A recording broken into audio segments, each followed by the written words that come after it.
Okay, welcome to the August 12th, 2025 Suffolk County meeting. We have quorum, so we'll start with approval of last meeting minutes. I have a motion to approve. So moved. Any, is there a second? Second. Are there any comments or discussion on the minutes? All in favor of approving the minutes? Aye. Any opposed? Minutes from last meeting are approved.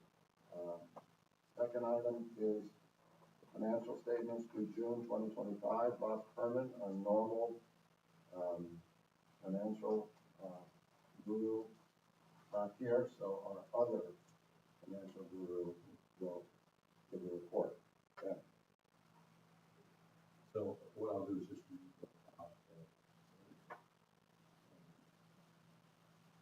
call your attention to the July financials, which is an operating loss of $129,000 for 2025, well below the budget of 2025, $325,000. Variance year to date of negative $513,000. Variance is affected by operating revenues well below the budget at $120,000.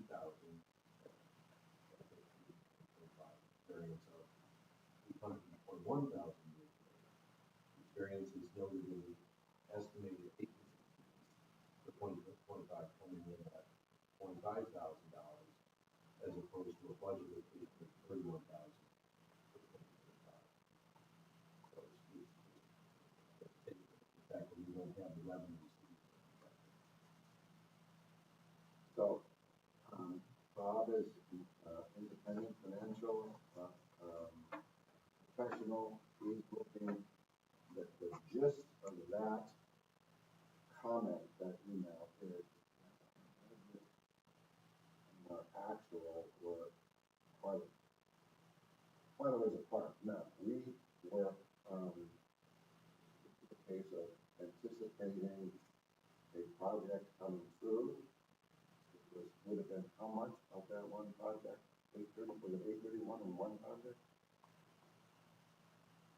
I'd have to look at the breakdown again, because the way we did our budgeted revenue for the year was forecasting the likelihood of a project closing times the anticipated agency fee. So there were multiple projects, one project notably that did not move forward at all. One project that came in smaller from an IDA perspective than we had anticipated. And then, you know, there have been some other projects that we have approved in the past, which we then budget revenue for, but still have not closed on those, mainly some of our outstanding solar projects.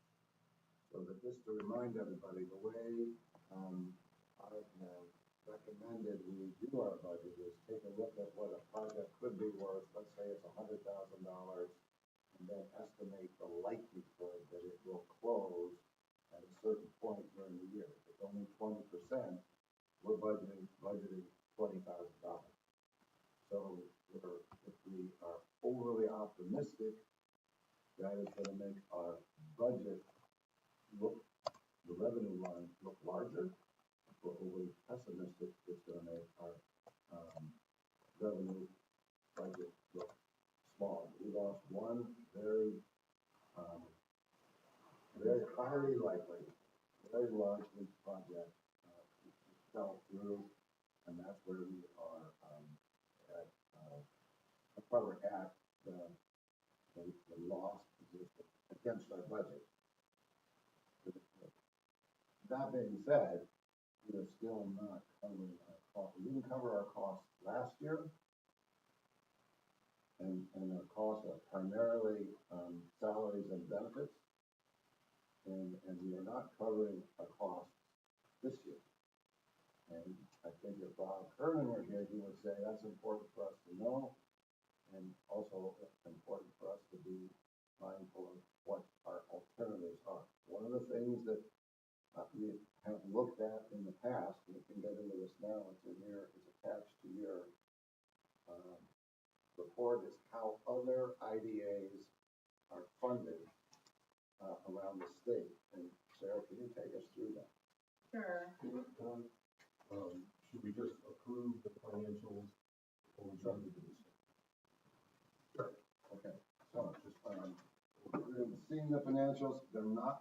key.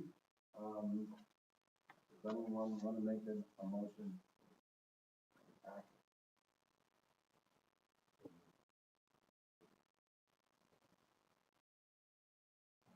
Any opposed? Except for the financial statement as that presented. Now, get into a little bit further discussion around, still has what, $3 million in liquid assets in the bank. So this is the wolf is not at the door here, but it's, coming down the driveway.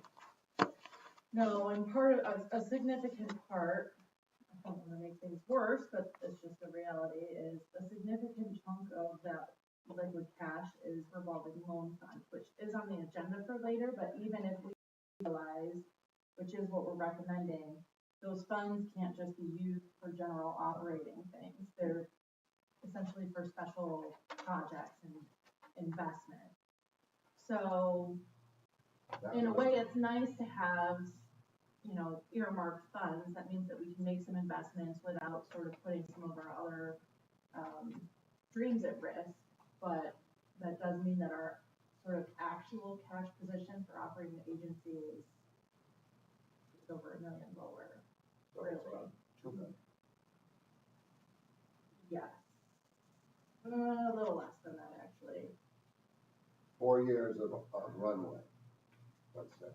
But And we'll talk about it when we do the budget for next year, because we'll bring long-term forecasts for everybody. Our worst case scenario, like we always do, which will show revenue. So we'll know how long our revenue is. in the context of that, what I did was ask Sarah to look at how other counties fund their IDAs. And in the back of the confidential briefing memo is a list of those.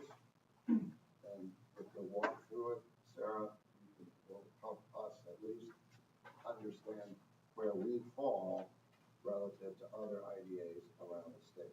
So this was just a rehash of some research that we had done a few months ago. I can't remember when we came and talked about this with the board last. I think it might have been close to the end of last year. And it's really focused on the IDA staff piece of it, because that is our biggest expense. So, how many IDAs have salaried staff? Where does the funding come from, sort of, are the two questions there. The other piece, which isn't printed out because it's quite a few pages long, but was included in the electronic version of the briefing memo, was a report from the New York State Comptroller that compiles the Paris data, which is also what this research is based off of, by the way. Compiles the Paris data for all the IDAs across the state and shows some trends in terms of revenue and expenditure. So I'll talk about both kind of at the same time. We'll start with our research. So there were 57 IDAs that we looked at. We did not include like New York City, and then there are some town IDAs and that kind of thing. Not every single county in New York has an IDA, so that's why it's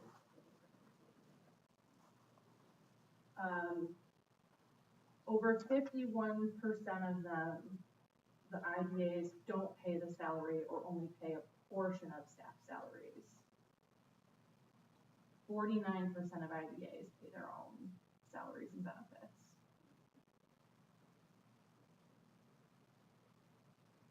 Then looking into that, we've got salaries technically paid by, so that's where the, who is actually making the payroll expense. In that case, it actually jumps. The majority of IDAs are technically paying their staff 51%. Counties account for 23%. LDCs 11. There were some other entities that didn't fall into any of those categories that were 7, and then IDA county combos at 9.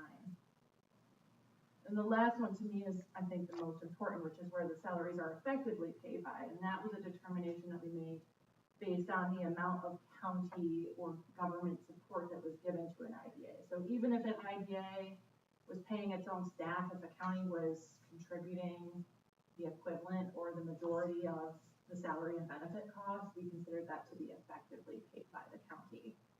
And in that case, only 44% of IDAs are actually paying for their own salaries and benefits for staff. So less than half. Counties at 39, LDCs at 7. And then again, we have some other versions. So we're getting this year 65,000. Yeah. The longer getting the overhead associated with claims, utilities, upkeep, maintenance. So we're getting $551,000 budget. We're getting a little more than 10. So we're really looking at financing our own operation there ourselves and the county. County is asking us now to submit a request for funding for 2026. When is the deadline of that? Friday. So, and what will we, this is not something the board normally votes on, but probably should make sure everybody's aware that we're going to ask for 100 from the county for 2026. I looked, and we did actually request 100 last year as well. Because last year, we requested it last year for this year's budget. They gave us an increase, not all of what we asked for. Remember, the county also was facing a fairly significant fiscal for the crunch, and they raised taxes 9%, and expected to raise taxes another 9%. So you're aware of this, obviously. So it's not as if the county is flush. So, any questions? The other piece of this, so that was sort of where the salary support comes from. Just to kind of review very briefly, I'll kind of show everybody this page again. So IDA revenues, 50% of IDA revenues. This was from 2023. This is the comptroller's report. 50.4% of IDA revenues are charges for services. That's our agency fees, so project. So we're not,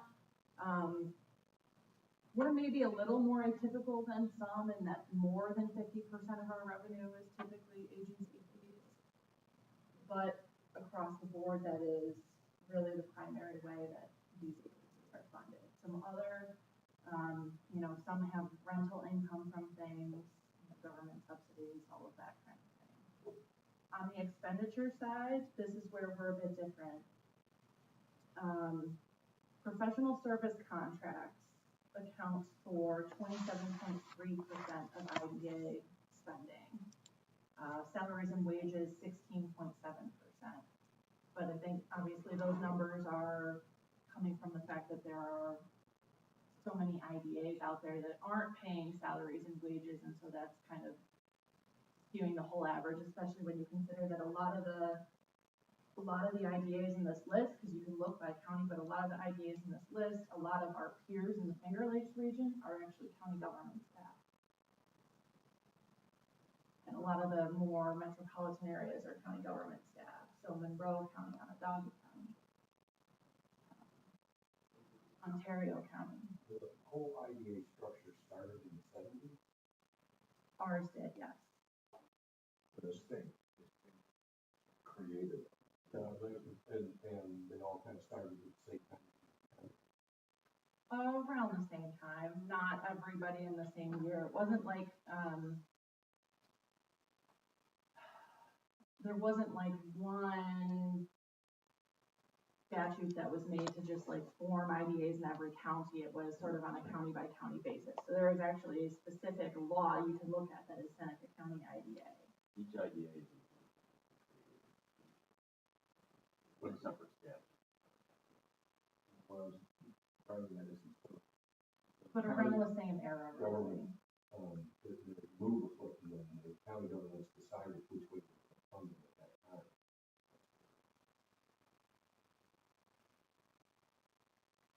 could be. I don't know enough about the historical funding, like from in the seventies.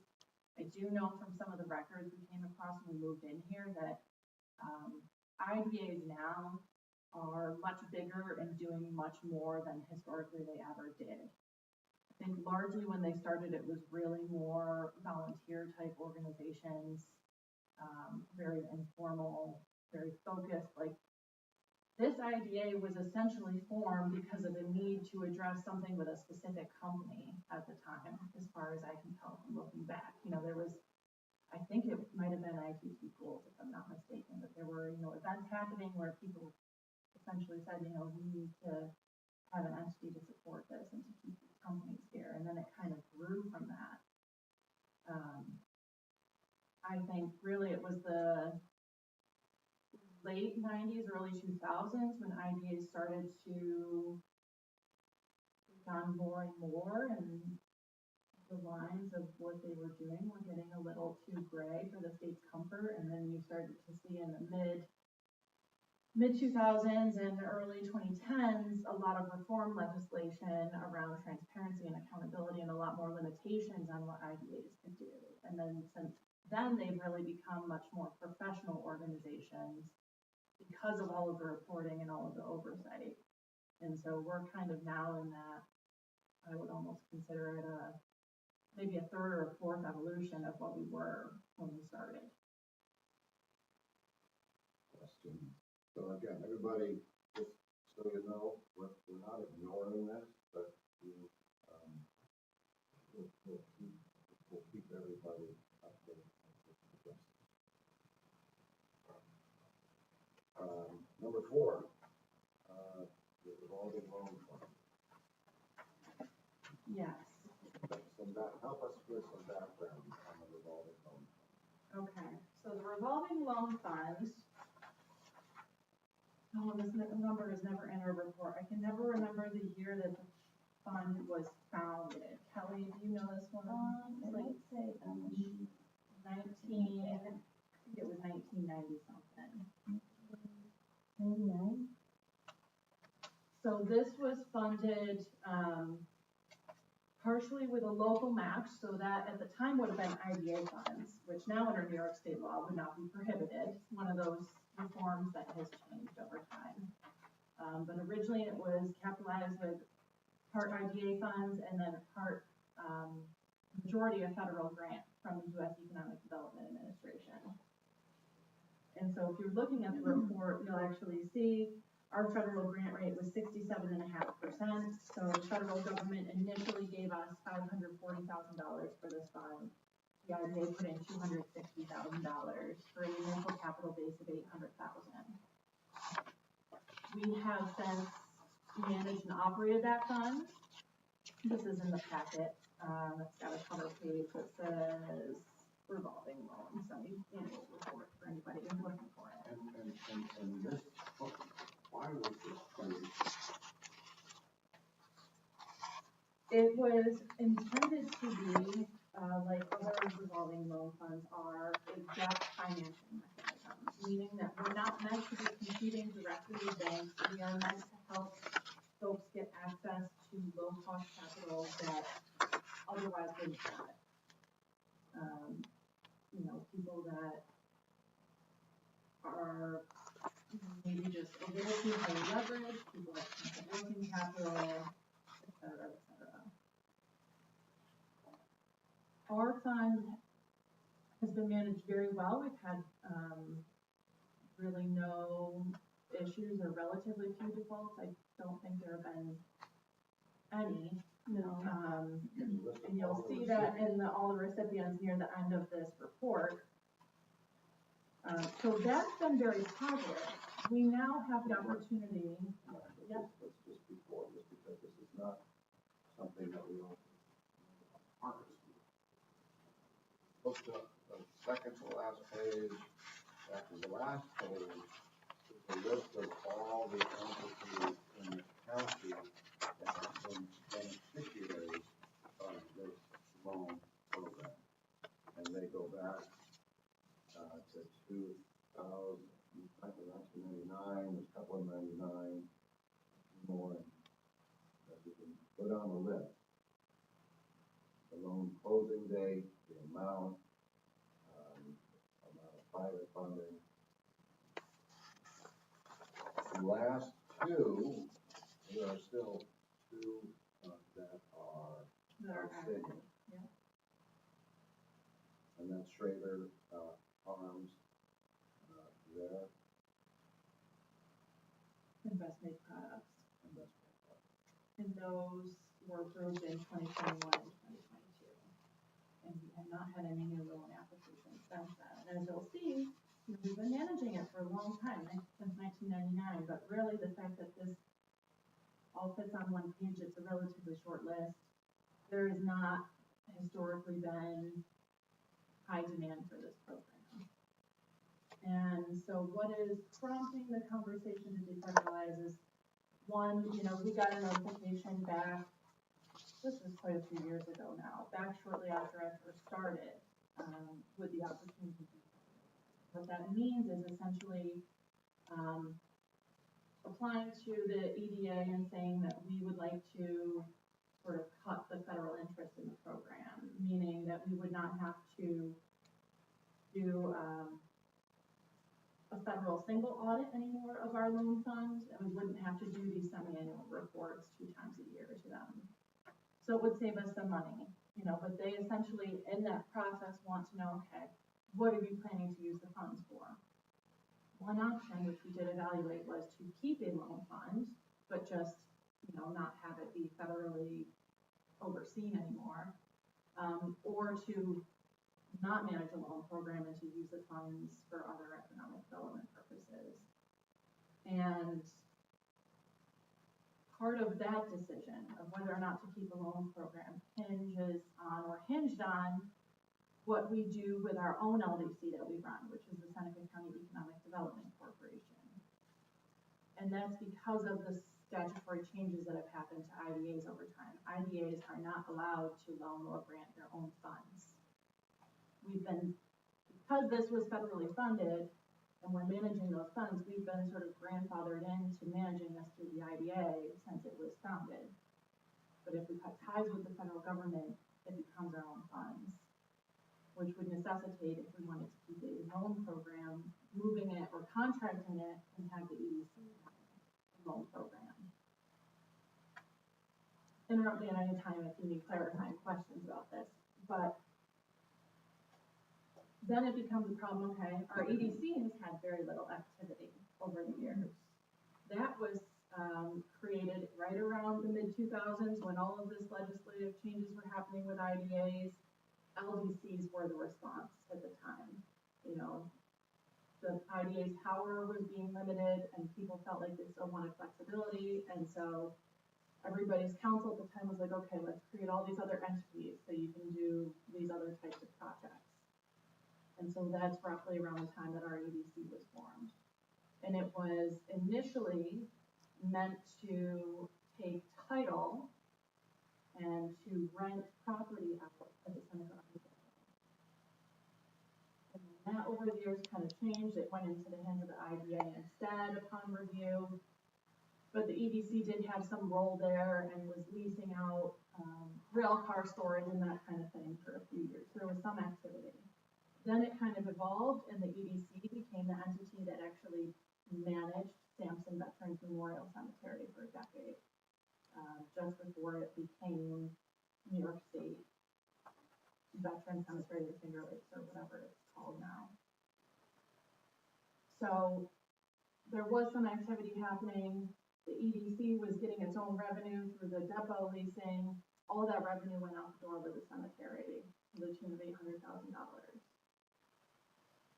And now we have an entity that doesn't have a purpose, really, especially in light of the county has a new LDC, which functionally can do all the same things.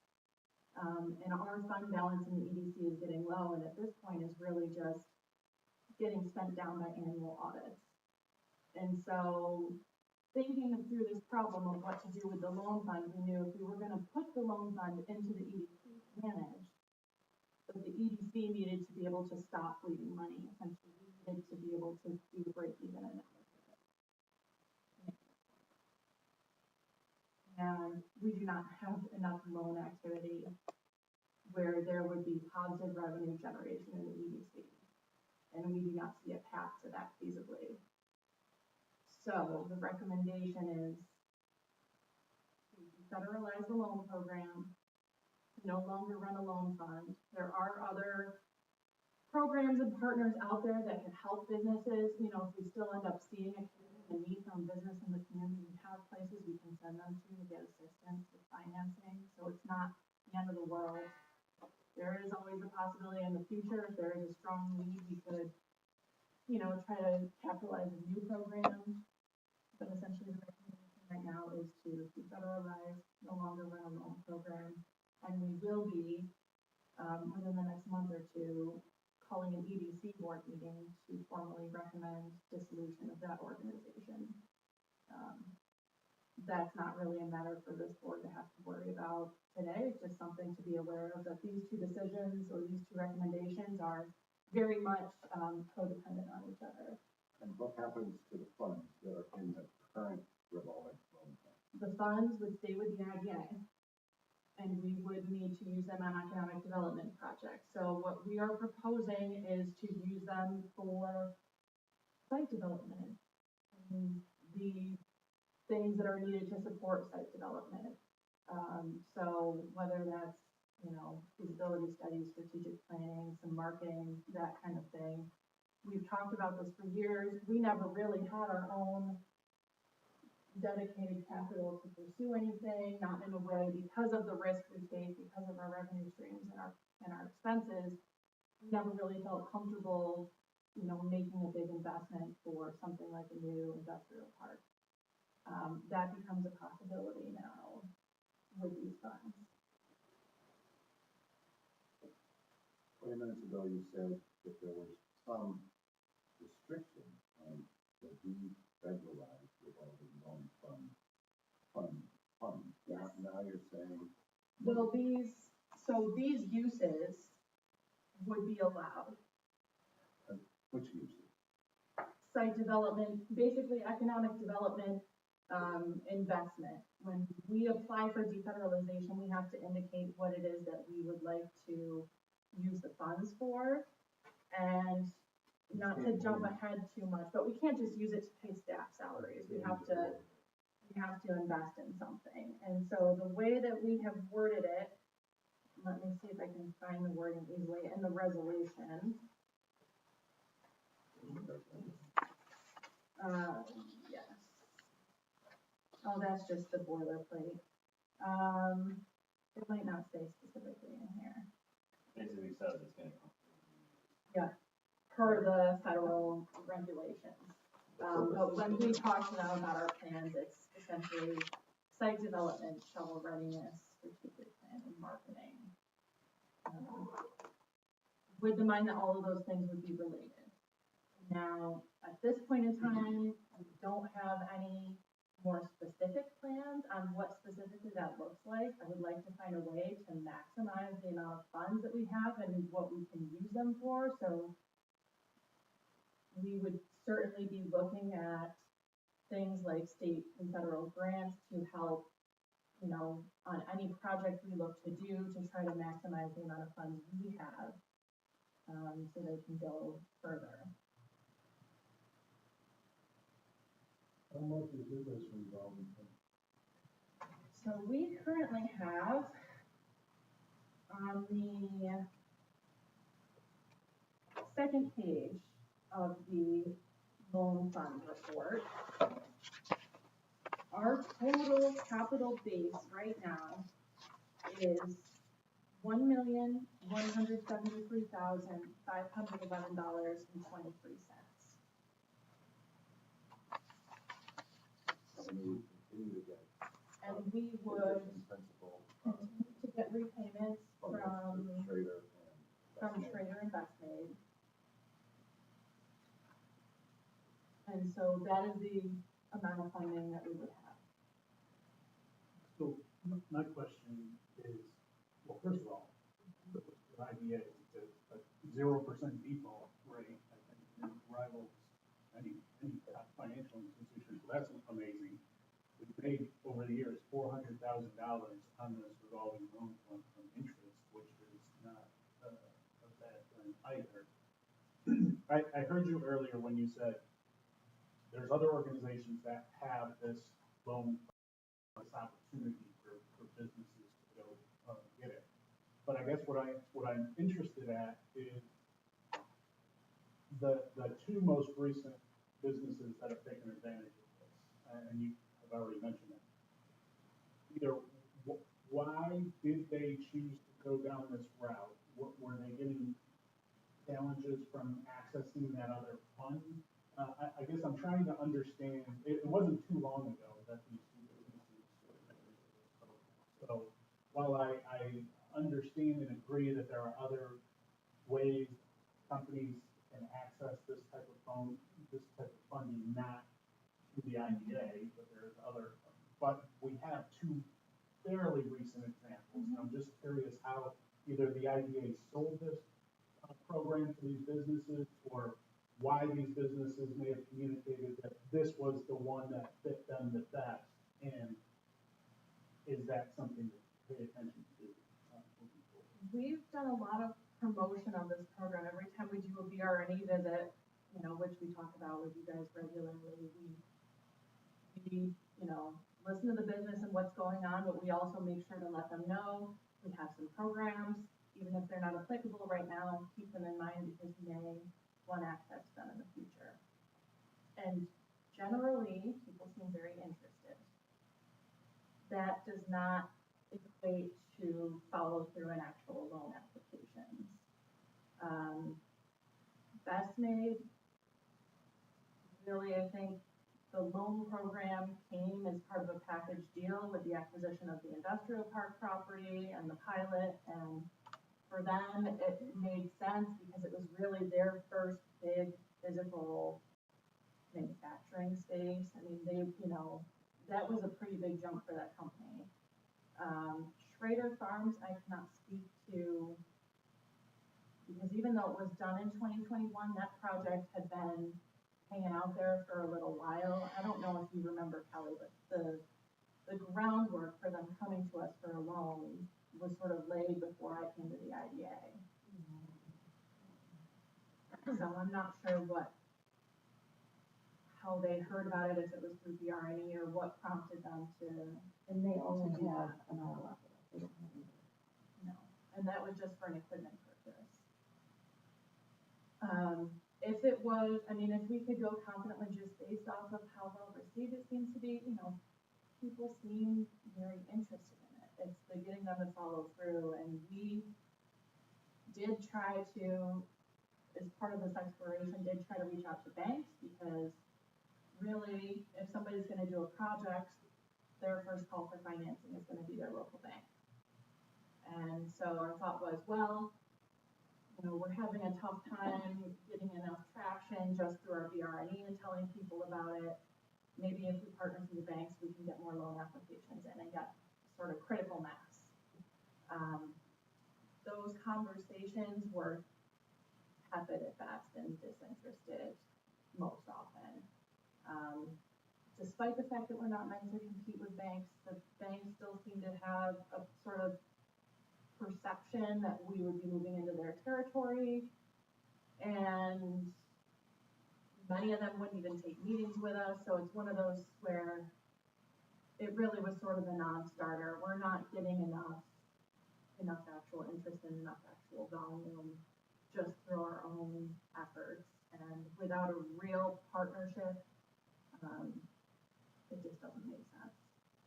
I have a question, Sarah. With the revenues, if we loaned out like half or a majority of that funding, would that cover the EDC's expenses? No. So the EDC's expenses are roughly, and this is at the high end, $20,000 a year, which is very minimal, really, for an organization. But we have, insurance costs, annual audits, that kind of thing.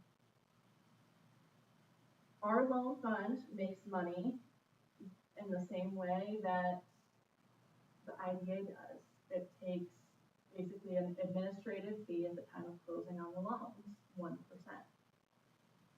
Well, we've only got $1 million in our capital base, so even if all of that were out there, that's $10,000.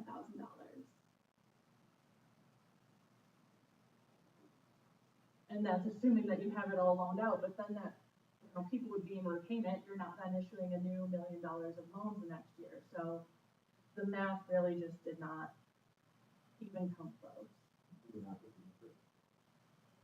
do, but I mean, and we could presumably, but even still, any combination, I mean, you know, we were looking at, it would be difficult to get enough interest to, again, break even year after year, and it would be a shame to have this much in capital funding sitting there, put it into the EDC, and then not be breaking even between agency fees and interest, and essentially have that start to be slowly whittled away. You know, my feeling is that I've attended multiple EDC meetings the last 8 years. You're going through motions that have no material impact on the market. I'm feeling this, if we close this down now, close the EDC down, and in the event there's a reason to form an EDC, a compelling reason to form an EDC. And but to go through the motions administratively, kind of watch the money slowly drip out of the drain, down the drain, it's not productive use of time. And real meaningful activity there, and we need to focus on what we can do.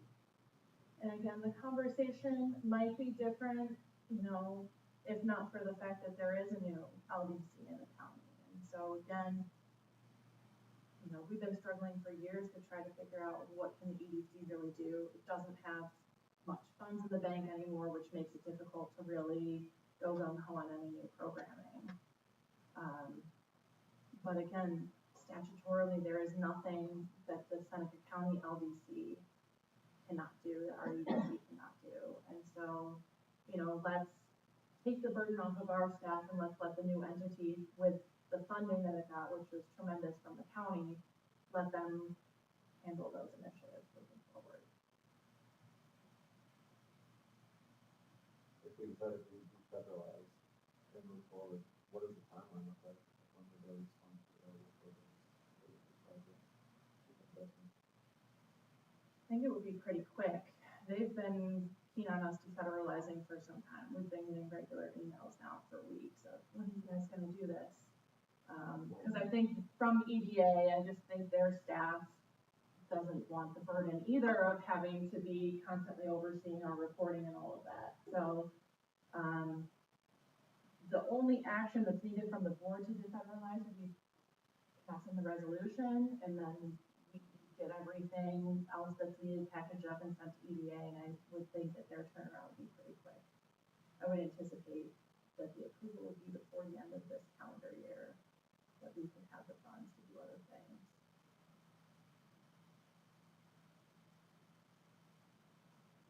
Further conversation with the thoughts. Your recommendation is that Yes. So the two companies that have money out now, they would just fold right into the new, they would just come to. They'll continue to repay their loans until their loans are done.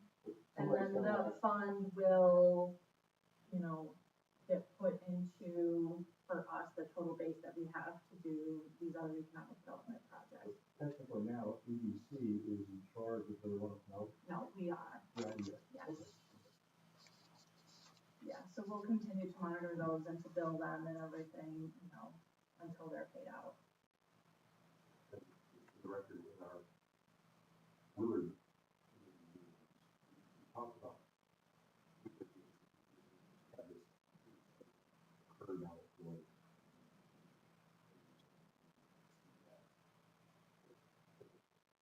this would be federalized. Close out any options. This program is small. I mean, gap financing is really not targeted toward mature, really large-scale companies or developers. It's really targeted toward small companies, some of which IDA cannot provide loans to because they're a retail business. So this loan program, I don't think, on the impact of Willard. Willard will need developers, very well-established developers that should have already reliable access to financing. It's a different scale. Other comments? Is there some kind of comment I'm missing here? Because I feel like all of this stuff is being accounted for. Is there like yeah, but this is the thing that we would want to do this for? And I'm not asking. The only thing that I was thinking that came up when I read it, when it came out, is that one, federal funds, I was thinking of like grant programs, like having be a federal thing. Does that allow us to apply for something, to receive something that now we would forfeit by being defederalized? No. I don't know. Defederalizing is a good thing, actually. It means that we manage the program so well that we're eligible to keep that award and not have to repay or not have to have further reporting to them. It's basically a commendation, if you will, for how, well managed the program has been. I was over the thinking of years. something like grant funding would be available only to programs that were federally, had federal oversight. Mm. So therefore, by us saying, no, thank you, No. we've now eliminated ourselves from that possibility. No, and any new grant would have its own oversight with it. I mean, there are some additional federal strings, mostly with complying with federal NEPA standards, which are like their equivalent of SECR, so their environmental review. We have to make sure that our investments comply with that. And that if we spend any of the money on actual construction, we have to comply with federal prevailing wage. So it's, a few of those types of things, but it's nothing that will hinder significantly our plans. Okay, because I see like this, sort of like you were saying, now, because you have another place for people to utilize this, for us to just absorb these funds for something else, I'm feeling like all of the boxes are checked. So I was trying to figure out like what was left, and maybe we're like, well, we're giving up this, or we're losing, like, because it's not labeled such, or because we don't have our own EDC, which I understand is a separate motion, but I'm just thinking of them sort of working collaboratively. Yeah. If there was something where, because it would be under the IDA and not under the EDC, or versa versa, would that, again, hinder us from what we can receive and what we can do, how the money can be used, all of those things that I didn't, maybe didn't come up in your report. Yeah, no, it won't hinder anything. I mean, we'll still have, because the funds will stay with the IDA, we'll still have restrictions on the types of businesses we can help just because we're an IDA, not because of these funds. Mm-hmm. But no, this is one where it's kind of buttoned up immediately because we've thought about this for a while and how do all these pieces have to fit together. And I kind of see this as we have $1 million of funding in this account. Mm-hmm. And do we think the better use of the $1 million of funding, at least in the future, is into developing shovel-ready sites versus the potential of having money for businesses to tap into if they don't, for whatever reason, want to go the bank route or somebody else route, So probably, you got to make that determination. Is it a wiser use of the money to do something with it that might potentially spark some? Yeah, I guess it was just sort of like the devil's advocate. Like, is there anything that wasn't? I mean, it's not without risk to pursue site development, obviously. There's risk that if we pursue and acquire something, that it could be sitting there for some time. But the way I see it is we're in a slow period right now, which means that we should be looking at and thinking strategically long-term and investing in the long term. And in my view, us defederalizing and focusing on site development is us investing in our own long-term success, because that will eventually pan out to be bigger projects that'll be more meaningful for the IDA. and for, hopefully for the community. Please entertain a motion if there are not other questions to, proceed with the defederalization of the revolving loan fund. Is there a second? Second. If you, that was Ben. Kelly? Mr. Brownell, Yes. Ms. Capelli, Yes. Mr. Guthrie, Yes. Mr. Cure, Yes. Mr. Bruce Murray, Yes. Mr. Shipley, Yes. Mr. Lot, Yes. Ms. Weiss, Yes. Mr. Tom Murray, absent, motion carried. Okay. Thanks, everyone. I did the right thing.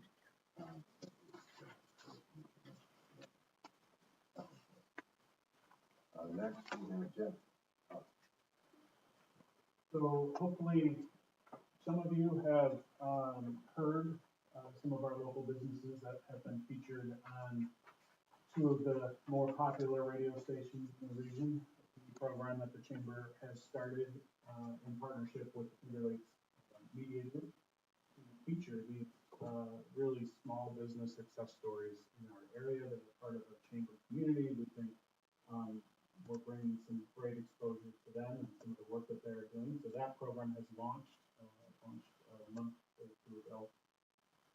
The other project that we are heavily working on setting up in over at the Chamber is a national civics team, and we're in the process of formulating a Chamber Foundation that will help unlock some hopefully really exciting opportunities within the community, and the first of which that we've identified was a national civics team. So the Seneca County Chamber has been selected as one of the regional hosts for this national competition. We have identified a grant fund to also assist us with this. So it's for grades 6, 7, and 8. So we're going to be talking to you very soon, Sarah. Absolutely. So we're working to partner with the school districts, and not just the Seneca County School Districts either, because we are one of 4 regional locations in New York State. And so the process will open up in earnest with the school year in September. We'll stay open through February, and then finalists will be announced, and we'll hold a local competition, and we'll send 3 people to a state final in Albany. And then if they are successful in Albany, they'll go on to the Washington, D.C. Competition to face off nationally. So just why are we doing this? There is a number of research that suggests the more engaged employees are, the better it is from a productivity standpoint for their employer, the more engaged the employer is to the community. So we think it's a really good opportunity to start very young, 6th, 7th, and 8th grade, working with our school districts, identifying the next sort of leaders and engaged members of our society. So we're really, really excited about that. There's going to be a whole lot more information as we unveil the program, and all of the applications and all of that are on our website to go look at. And we've been talking with school districts already, and obviously we want to make a partnership with the school district that had this hopefully put into the curriculum. So this essay program is kind of already established. Those are the 2 biggest things that are on our docket right now. Tourism got off to a little bit of a slower start. I think this year we've had some weather that we were contending with, certainly, as well as some other factors. But we've had a very strong last, I would say, 2 months. Just reading the measurements across the county, so we're really happy about that. Number of projects from a tourism standpoint that we're working on right now. We're redoing our tourism website, Seneca.com. We're also redoing our visitor guide to coincide with the theme of America 250. So it's been a lot of fun making those partnerships and connections with the county's role in the last 250 years of this country. Deb, how did the How do you tell them the trail goes out? So, it is still a very much ongoing process. I am happy to report that Seneca County, thanks to this, IDA, all of your help, Seneca County was the first county, in the state that had all of our municipal, sign-offs, on this trail, which is kind of cool. The trail went into a little bit of a snag. It was meant to be a 550-mile trail that goes from Niagara Falls down to New York City, which meant that every community that was along that trail had to get approval from their municipality, sign off on their municipality to make that happen. And you would think that wasn't as hard as it is, but traversing roughly 30 counties in the state and all of the towns and villages and cities and municipalities that go along with it proved to not be such an easy task. And so, because of some of the challenges that they encountered, they did not hit and we weren't going to hit the deadline that the state DOT had. We made a determination that we're moving forward on the first half of the trail. So the trail is going to go from Niagara Falls to Auburn. So we're in the first half of that, and then we'll work Building the area. exactly, and then we'll work on the others afterwards. So we are on track to move forward with the DOT shortly after the new year, and then we'll start coming out with a lot of promotion and publicity for it, and then working with our partners to make sure the assets are in place. So we're on track. The good news is we're on track, but it's going to be half of what we originally anticipated for at this particular time. But it's not to say we're not working on the other half as well. Thank you, Jeff. Ernie, anything to report? Yeah, tonight's been like a busy night. We've had both three public hearings. Local resident for the deputy county manager, kind of the county water district, water district 1, the raising rates. And the special guidance software, and also abolishing the COVID-19 pay leave policy in the statement. Around the central school with a grant to the sheriff, resource for the school. So, a lot going on for that. Okay. Sarah, you're up. All right, quarterly report. So feel free to interrupt with questions, or, if everybody has read it and knows it perfectly, feel free to tell me to move along. But again, we know, because we've reviewed the financials already, things have been slow. We're not hiding or denying that, certainly.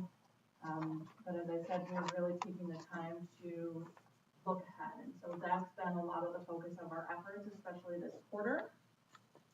We've been assisting the county's LDC in getting that RFP ready to go for a consultant to help do an updated strategic economic development plan, working with the county planning department to help implement aspects of the county's agricultural enhancement plan. We've been supporting the county's housing strategy development efforts and have met with the consultants that are working with them, and the consultants will be providing recommendations in the near future as to what strategies they would recommend the county as a whole pursue, but also in that conversation we did talk about maybe providing some specifics as well around how the IDA plays a role in housing and what our incentive packages could look like beyond what we have right now in our UTAP. So I got a question about that. Yeah. Three Lakes Times, August 2nd, 3rd paper. The energy capacity hurdle. There's an article here, anybody saw it? Yeah, Ontario County. Yeah, the hurdle station 2, I mean, housing projects are on the verge of completion, and the energy companies tell them, you've got to pay us $10 to $15 million before we can hook electricity up. Canandaigua, Farmington. Mm-hmm. I mean, this is a huge problem, and nobody knows about it until the last minute.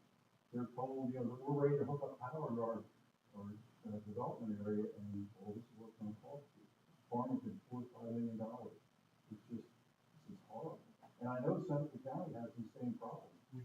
So It's only gonna get worse. it will. On January first, the, law goes into effect that no new, gas, no new building will be allowed, under 7 stories will be allowed to have natural gas. Yeah. So it's only gonna get worse.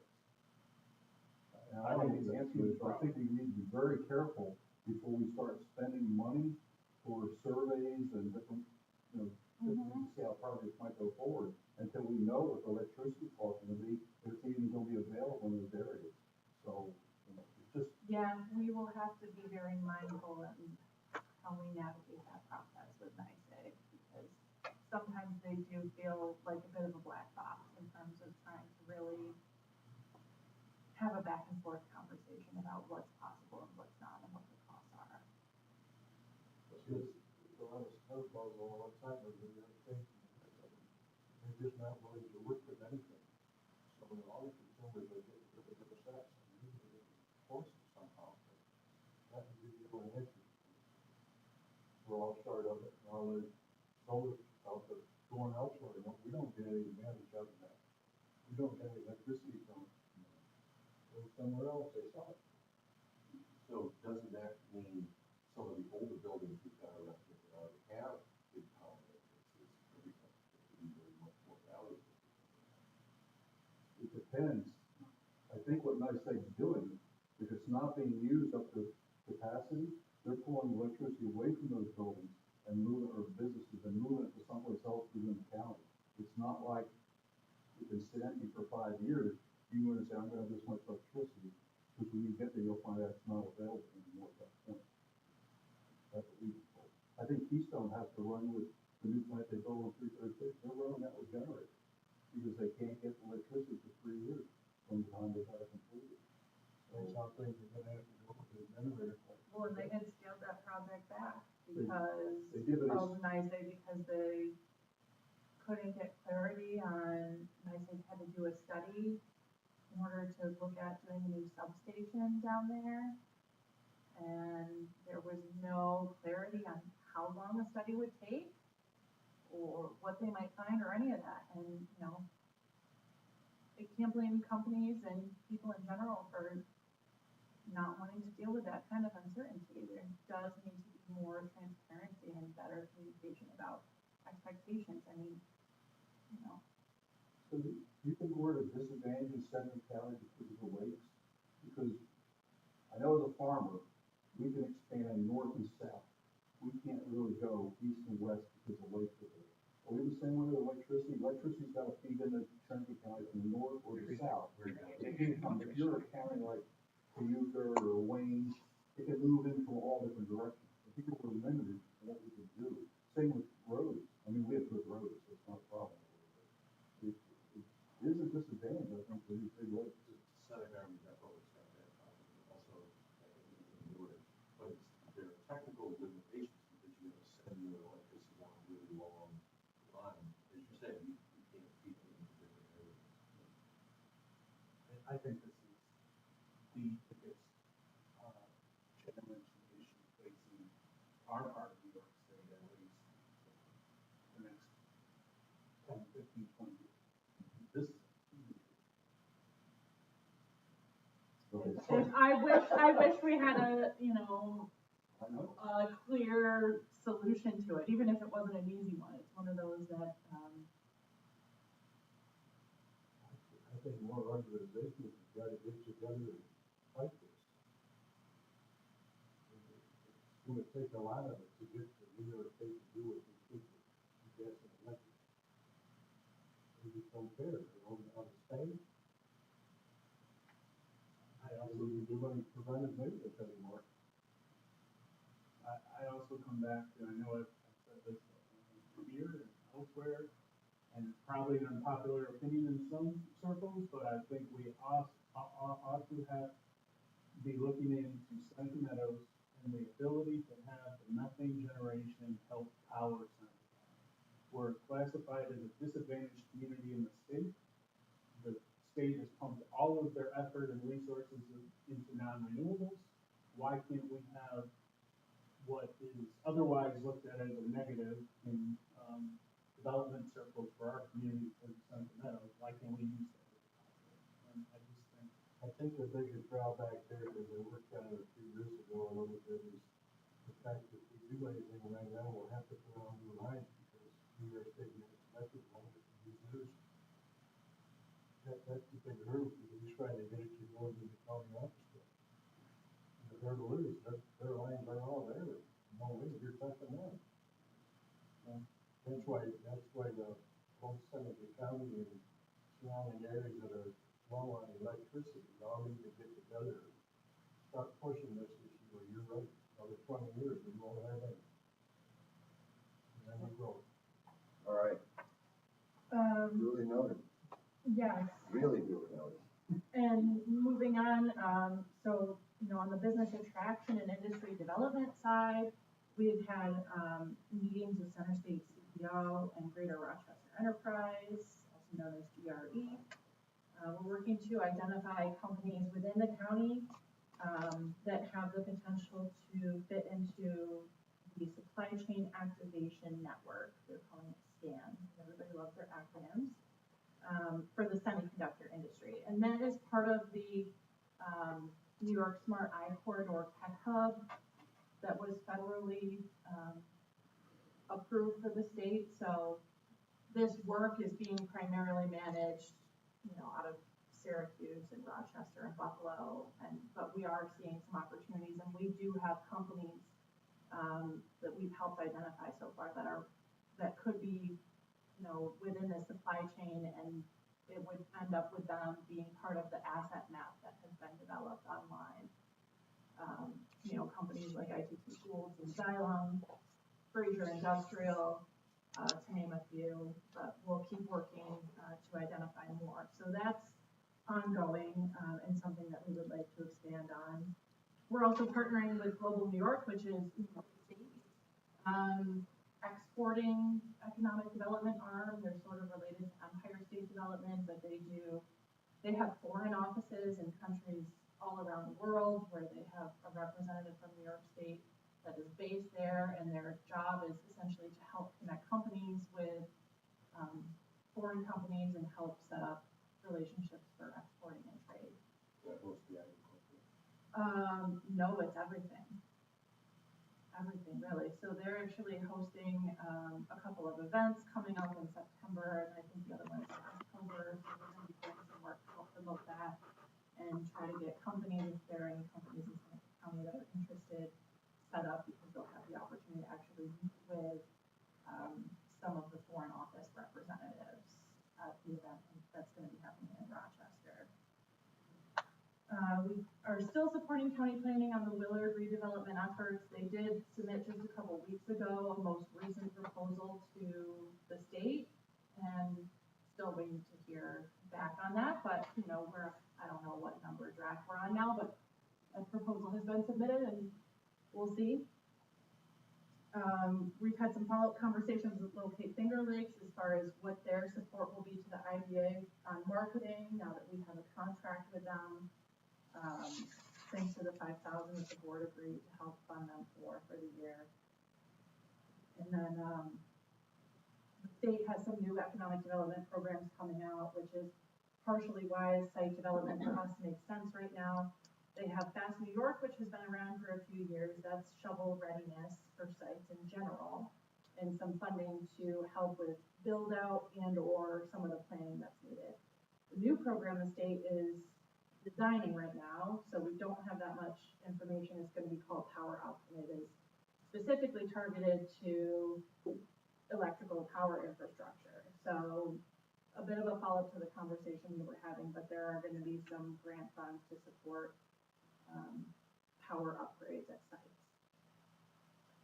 Just as a recap, we have done approved two projects since the beginning of the year. They've been relatively small for this organization, but we did Finger Lakes Rail and ITT Tools.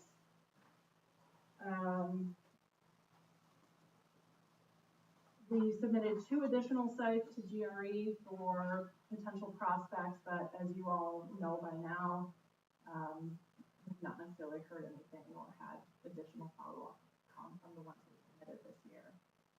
We do have a heat map here just to kind of show you what our project pipeline looks like. So trying a different format for everybody. And so you'll see across the top of that, the project leads by source. So we have GRE, we have IDA inbound, which means people reaching out to us, and IDA outbound, which is essentially our BR&E efforts, us going out to businesses. Leads are sort of the weakest level, the earliest level of project, you know, all the way through to when we've received an application. And you can see the trends over time. We've had very little growth this year in our project pipeline. Most things are stagnant, a few have, you know, dropped a little bit. The IDA outbound, the application received that was withdrawn, just It one. wasn't withdrawn, it was processed, so that was the ITT goals. So I moved it to 0 because at this point we've approved the project. So that's not a bad negative on that one. Our BR&E program, we've done 43 visits to date. 9 of those have been sort of Willard focused. We're doing some work in the background, and this is in relation to the site development stuff that we're proposing, but we are doing some work in the background to figure out strategically what industries we really want to be focusing on with that, and try to be a little more targeted and with what we're doing and what we're pursuing. We did have a ribbon cutting as well in July for the Huntington Apartments. The only person that was on this board back then was Jeff. But the IDA did approve incentives, a pilot agreement for the Huntington building. And so we were very happy to finally have that ribbon cutting 5 years later, but that's how long some of these projects take. And then we've been doing some ongoing staff professional development. And again, you kind of all know what's on the horizon because we've talked about it a lot, but ultimately dissolution of the EDC, federalizing our loan program, working on site development. We are also going to be bringing a new policy to the board regarding project recertification. So for the projects that have been hanging out for a long time, that have had their approval from this board and could be ready to close whenever the project is, we want a policy that requires them to provide some updated information, essentially to recertify their project budget, their job numbers, that kind of thing. So that we have the most accurate information when we close on a project for tracking for Paris purposes and our own. Have you heard anything from the Lodi project? I had reached out to them for an update, but haven't. They directed me to the right person, but they really didn't have any updates. It was something about them being asked their attorney about something. I will say that a couple of the other IDAs we've spoken to at other events have started to see an uptick in their solar projects again. I think there's somewhat a sense of urgency among solar developers to try to get projects done quickly because of federal incentives that, as of now, look like they're going to be going away.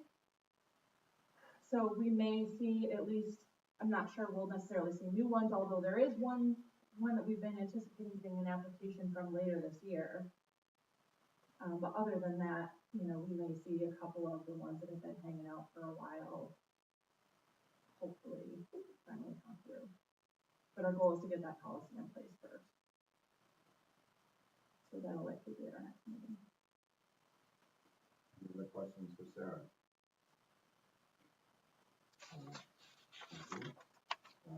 Other business? Executive session. I don't think so. Are there any further comments? Will entertain a motion to adjourn. All in favor? Aye. Thank you, everyone.